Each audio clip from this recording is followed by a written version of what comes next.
ቤታችሁ ውስጥ አይጥ የምታስቸግራችሁ ከሆነ ዘራ መድኃኒት የሚለው ማስታወቂያ ትዝ ይላችኋል። አድርቆ የሚገላት ስለሆነ ማለት ነው። አይጥ አጥፊ ነችና መፍትሄው ምንድን ነው? ዘራ መድኃኒት ነው።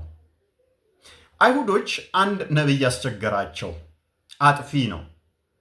አጥፊ ከመሆኑ የተነሳ በጣም ስላስቸገራቸው እንደምትመለከቱት ሳሂህ ቡኻሪ 35:32 ላይ ስሙም እንደሚናገረው አልመሂ ይባላል። አልመሂ ማለት አጥፊ ወይንም ደምሳሽ ማለት ነው። የነቢዩ ስም ደምሳሽ ወይንም አጥፊ ወይንም ደምሳሽ እና ይህንን ነቢይ ለመገላገል መርዝ ሰጡት።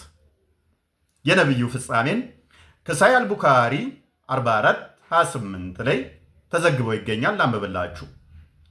ናሬትድ አይሻ እንደተረከችው ሕፃኑ ሚስቱ በ54 ዓመቱ የ6 ዓመት ሳለች ያገባት the prophet in his ailment in which he died used to say ነቢዩ ታሞ በሞት ተይዞ ወይም ደግሞ በሞተበት በሽታ ተይዞ ሳለ እንዲህ ይለኝ ነበር አለች።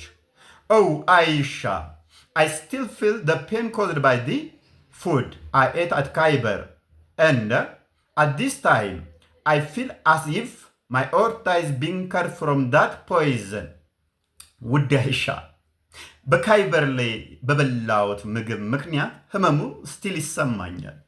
የልብ ደም ስሬ እንደተበጠሰ ያህል ይሰማኛል እያለ በዚህ በሽታ ሞተ ትለናለች ሕፃኗ አይሻ የነቢዩ ሚስት። አይሁዶች ሙሐመድን እንዴት የተገላገሉት? ልክ እናንተ ከቤታችሁ ውስጥ በዘራ መድኃኒት አይጥን እንደምትገላገሉ እነሱም በመርዝ ነው የተገላገሉት። የሚጎዳ መርዝ እንኳን ብትጠጡ ምንም አያደርጋችሁም ያለን ጌታ በማርቆስ ወንጌል ምዕራፍ 16 ቁጥር 17-18 ሐዋርያው ቅዱስ ጳውሎስ ላይ ይሄ አፕን አድርጎ ነበረ። በሐዋርያት ሥራ ምዕራፍ 28 ከቁጥር 1 ጀምራችሁ ብታነቡ ቁጥር 4 ላይ አርመናውያን ቅዱስ ጳውሎስ እጁ ላይ እባብ ስነድፈው አይተው አሁን በባቡ ተነድፎ እጁ ያብጣል ይሞታል ምናምን ሲጠብቁ የኔና የናንተ ውዱ ሐዋርያ እባቧን ረገፍ አደረጋት።